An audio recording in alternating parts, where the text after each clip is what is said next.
A wild Mustang was trapped on a rooftop as floodwaters rose to its neck. For hours, he fought against exhaustion and terror as death crept closer with each wave. But just when all hope seemed lost, an unlikely hero emerged from the churning waters. What happened next defied every rule of nature and proved that courage knows no species. This is a story that will restore your faith in the impossible bonds between Earth's creatures. The storm hit the Nevada Valley without warning. What started as typical September rain became a monster that would test every living creature in its path. Thunder, a 5-year-old bay Mustang with a distinctive white blaze, was grazing with his small band near Muddy River when the first wall of water appeared. It came like a freight train of brown, churning mass carrying debris, trees, and death.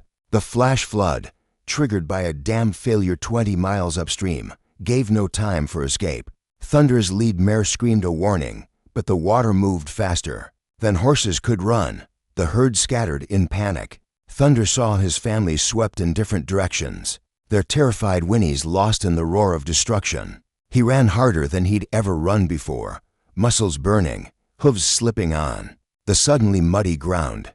Behind him, the water surged, rising to his hocks, then his belly. A barn appeared through the rain, a human structure he would normally avoid. But now it was his only chance. Thunder leaped over a fence just as the water crashed over it.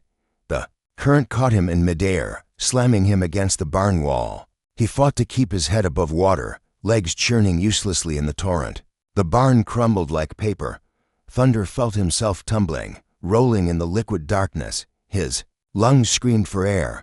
Just when blackness crept into his vision, he surfaced, gasping. A house roof floated past, or was he floating past it?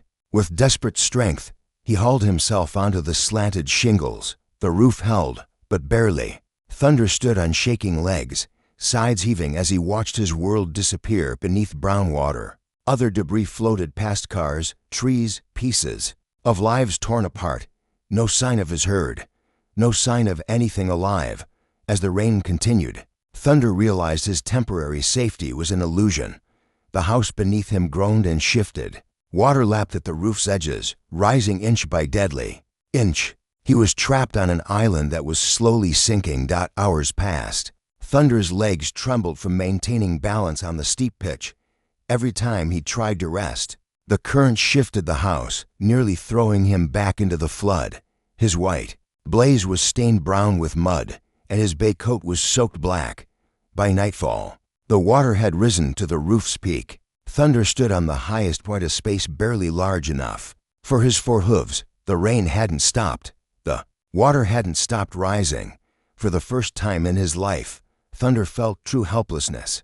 Lightning illuminated the devastation, an endless lake where a valley had once been. No rescue would come. Humans saved humans, not wild horses. As water touched his hooves, even at the highest point, Thunder raised his head and called out not a whinny, but a primal scream of defiance against the storm. He would not surrender easily. Wild horses never did. Thunder's muscles screamed in agony as he balanced on the shrinking island of the roof. 6 hours had passed since the flood began, and the young Mustang had been standing the entire time. His legs shook uncontrollably, threatening to buckle with each wave that rocked the submerged house. The water had risen to his knees now, even at the roof's highest point. Each surge threatened to sweep him off his precarious perch. Thunder had tried everything, moving to different spots, searching for higher ground that didn't exist. The house beneath him groaned ominously, shifting with each current. His throat burned with thirst, cruel irony, surrounded by water that would kill him to drink. The contaminated flood carried oil, debris, and death. Thunder's wild instincts told him to jump, to swim, but he'd seen the current's power. Even his strong body would be crushed against the debris like a leaf. As dawn approached, exhaustion became his greatest enemy. His head drooped despite his efforts to stay alert. Several times, he jolted awake just as his knees began to buckle. Sleep meant death, but his body was failing. The rain had finally stopped, but the water continued rising, runoff from the mountains feeding the disaster. Thunder watched. The sun rose over a transformed landscape. Where once sagebrush and wild grass grew, now only rooftops and treetops emerged like tombstones from a liquid grave. A dead cow floated past, followed by debris that had once been someone's life furniture, photographs, and children's toys. Thunder's eyes followed each item with dull incomprehension. His world had ended in a single night. His legs gave out. Thunder crashed to his knees on the slippery shingles, sliding sideways before catching himself. The effort to stand seemed impossible. Water swirled around his chest now. Perhaps it was time to stop fighting. His herd was gone. His homeland was destroyed. What was left to fight for? But something deep in his wild heart refused to quit. Generations of Mustang blood flowed through his veins, survivors who had endured desert heat, mountain winters, and human persecution. With a grunt of pure determination, Thunder forced himself back to standing. That's when he saw movement. In the water, at first, he thought it was debris, but the shape moved with purpose against the current. Thunder blinked hard, sure that exhaustion was creating hallucinations. The shape disappeared beneath the murky surface, then emerged closer. It wasn't possible. Thunder shook his head, sending water droplets flying, but the shape kept coming, fighting the current with powerful strokes. As it drew nearer, Thunder's eyes widened in disbelief. A dog, a massive black and tan German shepherd, was swimming directly toward him. Thunder had encountered dogs before, usually chasing, barking, and threatening his herd at human boundaries. But this dog was different. Its dark eyes locked onto Thunder's with intelligent purpose.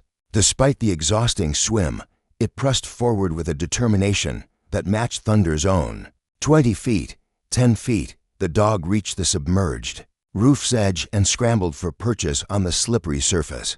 Thunder watched, frozen between instinct and desperation, as the unlikely visitor hauled itself from the water. They stood facing each other on the shrinking island, wild horse and domestic dog. Natural enemies united by catastrophe. The dog shook itself, then did something that changed everything. It barked not at Thunder, but toward the distant shore, a signal. Thunder stared at the German shepherd, every instinct screaming confusion. The dog, a female, he could tell now, stood steady on the tilted roof despite her exhausting swim. Water streamed from her thick coat, but her eyes remained fixed on Thunder with an intensity that transcended species. She barked again toward the shore, then looked back at Thunder. When he didn't move, she carefully approached. Thunder's muscles tensed, ready to strike with his hooves if threatened. But the dog stopped just out of range, lowering her head in a gesture he recognized: submission, peace. The water had risen to Thunder's belly now. Soon, even standing would be impossible. The dog seemed to understand the urgency. She moved to the roof's highest edge and barked repeatedly, sharp, commanding sounds that carried across the flood. Thunder followed her gaze and saw them. Humans in a boat, perhaps half a mile away. His heart sank. Humans meant ropes. Capture the end of freedom. But what was the alternative? Drowning alone on this roof. The dog turned back to him, and Thunder saw something in her eyes he'd seen before in his lead mare. Protective determination. This dog wasn't here by accident. She'd come for him specifically. As if reading his thoughts, she approached. Again, slower this time. Thunder held still as she sniffed his legs, then did something extraordinary. She pressed her body against his trembling legs, offering support. The warmth of another living creature after hours of isolation nearly broke Thunder's resolve. The boat drew closer. Thunder could see to humans a man and a woman in bright orange vests. The dog barked encouragement, her tail wagging despite the danger. She moved between Thunder and the roof's edge, clearly indicating where the humans should approach. "That's Max," the woman shouted over the engine. She found him just like the others. Thunder's ears flicked forward. The dog, Max, had done this before. The boat circled carefully, fighting the current. Thunder watched the humans with wild eyes, torn between fear and hope. The water touched his chin when he lowered. His head time had run out. Max barked once at Thunder, then dove back into the water. She swam to the boat, where the humans pulled her aboard, then immediately jumped back in. Swimming back to Thunder, her message was clear: follow me. But Thunder couldn't. His hooves would slice through the boat's inflatable sides. The humans seemed to realize this, too. They produced something that made Thunder's heart race: a rope. "Easy, boy," the man called softly. "We're not going to hurt you." Max says you're worth saving." The dog had returned to Thunder's side, pressing against him as the boat maneuvered closer. The woman carefully tossed the rope, landing it across Thunder's neck. Every fiber of his being screamed to rear, to fight, but Max leaned harder. Against his legs, a living anchor of trust, Thunder made his choice. As the humans gently pulled the rope around his neck, he stood still. Wild horses didn't trust humans, but this wild horse trusted a dog who trusted these humans. In floodwaters that had washed away all normal rules, new alliances were possible. "We can't pull him," the woman said. "The boat won't hold his weight." "We don't need to," the man replied, understanding dawning. "We just need to guide him, show him the way to shallow water." Thunder plunged into the churning water, the shock of cold stealing his breath. His powerful legs churned frantically as the current immediately tried to sweep him away. Only the rope round his neck, held loosely by the humans, gave him direction in the chaos. Max had jumped back and beside him, swimming with confident strokes.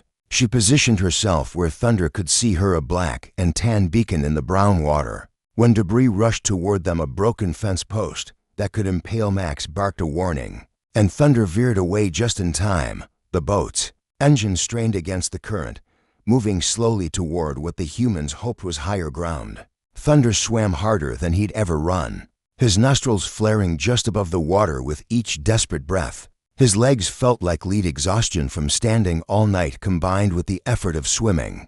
A submerged car nearly ended everything. Thunder's hoof struck metal, sending shockwaves of pain up his leg. He went under, muddy water filling his nostrils. Panic seized him as he tumbled in the current's grip. The rope went taut, pulling against his neck, but it wasn't enough. Then Max was there, diving beneath the surface. Thunder felt her teeth grab his mane, not to hurt, but to guide. Together they surfaced, Thunder coughing and sputtering. The dog stayed close, her presence keeping him focused when every instinct screamed to thrash in panic. "Half a mile," the woman shouted. "The old highway overpass is still above water." Half a mile might as well have been an ocean. Thunder's legs moved mechanically, now no longer powerful strokes, but desperate pawing at the water. His vision blurred. Only Max's persistent presence and the rope's gentle guidance kept him moving forward. Debris filled the water, wooden beams that could crush, tangled wire that could trap. The humans navigated carefully, calling out warnings. Max swam circles around Thunder when he slowed, encouraging him with sharp barks that cut through his exhaustion. Then Thunder felt something different. His hooves scraped the bottom. Not deep, still swimming, but solid earth existed below. Hope surged through his tired body. He pushed harder, following Max's lead as she angled toward the shallowing water. The boat couldn't follow into the shallows, too much debris. The man made a decision that would have seemed insane any other day. He jumped into the waist-deep water, keeping hold of Thunder's rope. "Come on, boy," he said softly, wading backward. "Almost there. Max says you're a fighter, prove her." "Right." Thunder's hooves found purchase, stumbling, slipping, but walking now. Max swam beside him until she, too, could walk. Together, horse, dog, and human, they struggled through the last 100 yards of flooded wasteland. The highway overpass rose like a mountain from the water. Cars packed its surface, refugees from the flood. People rushed forward as Thunder stumbled up the embankment, his legs nearly buckling. Someone brought a blanket. Others stepped back to give the exhausted horse room. Thunder stood on solid ground, sides heaving, every muscle trembling. The rope fell away from his neck. The humans did not attempt to restrain him. He was free to run if he had strength left to run. With a shake, Max rid herself of water, then sat beside Thunder, her job not quite done. She looked up at him with those intelligent eyes, and Thunder lowered his muddy muzzle to touch her head, a thank you between species that needed no words. Thunder collapsed on the concrete, his legs finally giving out completely. Panic flickered through the gathered crowd. Was he dying? But Max immediately lay down beside him, her body pressed against his heaving sides. Her calm presence seemed to tell everyone, he's resting, not dying. The woman from the boat underheard someone call her. Sarah brought water in a bucket. Thunder's nostrils flared at the scent of clean water, but he was too exhausted to rise. Max stood, walked to the bucket, and demonstrated drinking from it. Then she returned to Thunder and gently nudged his muzzle, understanding her message. Thunder summoned enough strength to lift his head. Sarah slowly pushed the bucket within reach. That first drink of clean water was life returning to his body. He drank deeply while Max stood guard, warning curious onlookers to keep their distance.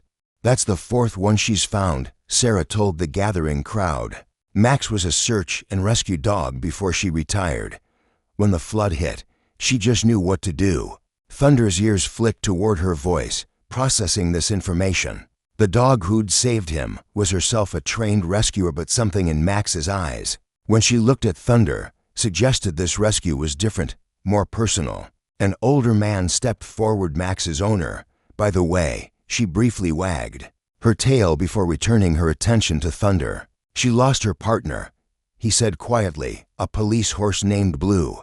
They worked together for years before we retired out here. When the flood warnings came, I tried to keep her inside, but she broke through the screen door." Thunder lifted his head, meeting Max's eyes with new understanding. She'd lost someone too. In his exhaustion and fear, he hadn't been just any horse to her. He'd had a chance to save what she couldn't save before. As the sun climbed higher, Thunder felt strength slowly returning. Max never left his side even when her owner offered food.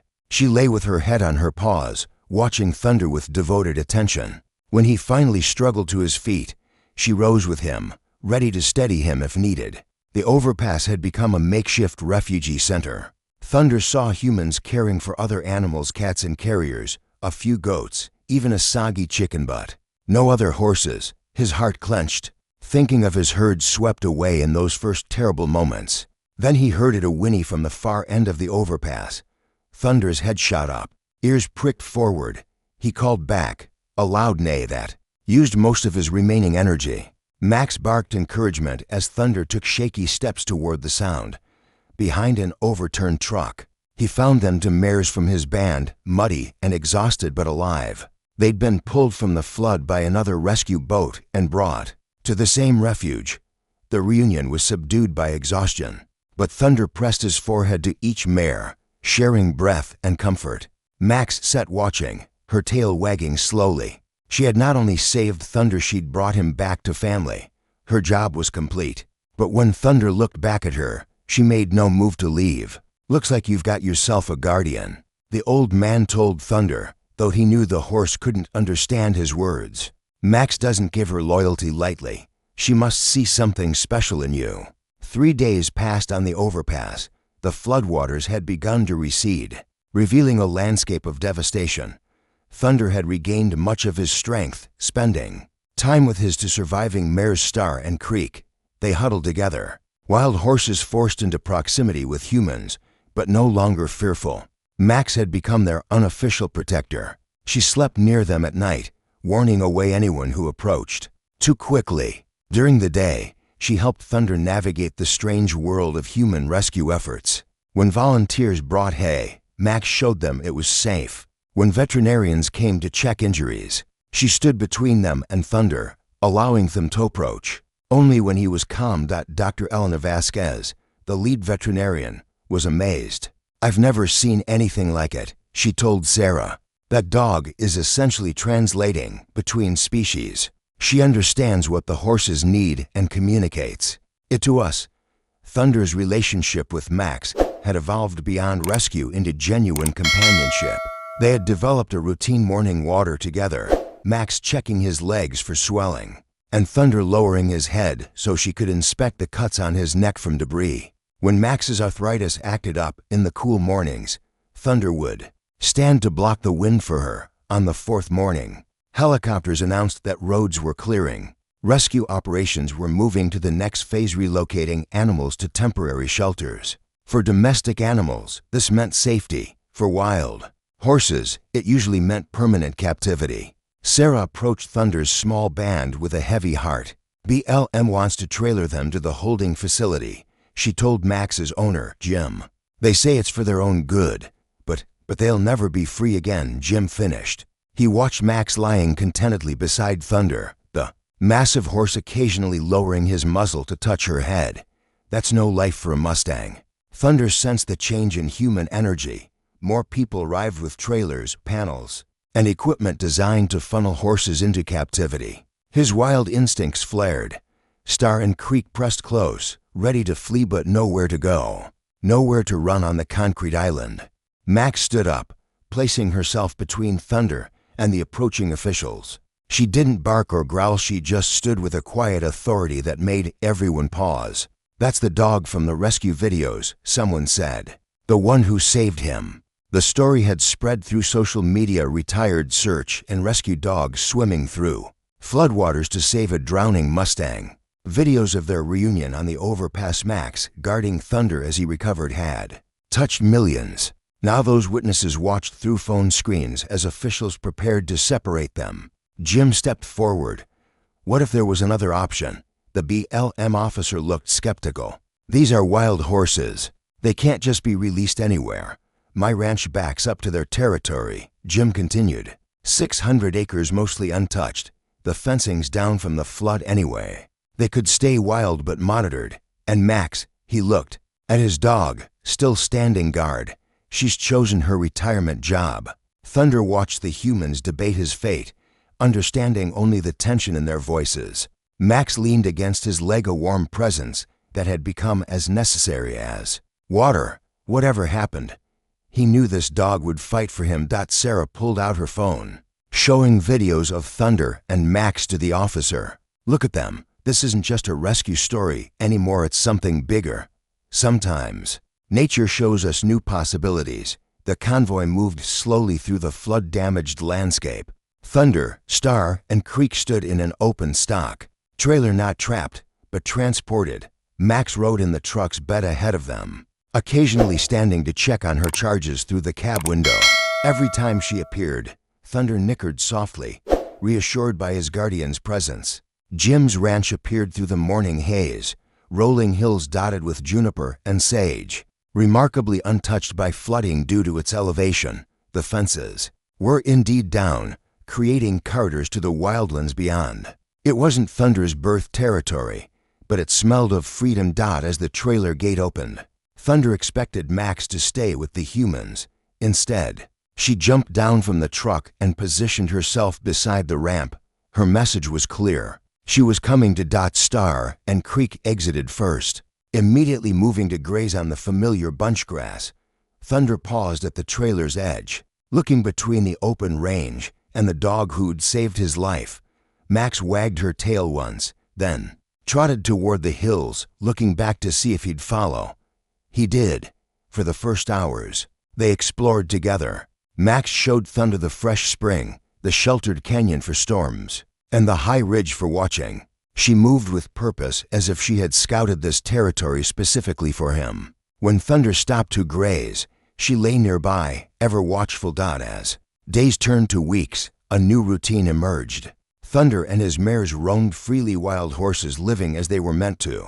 But each morning, Max would appear from wherever she'd spent the night, checking on them like a devoted shepherd. She never constrained their movements, just ensured their safety.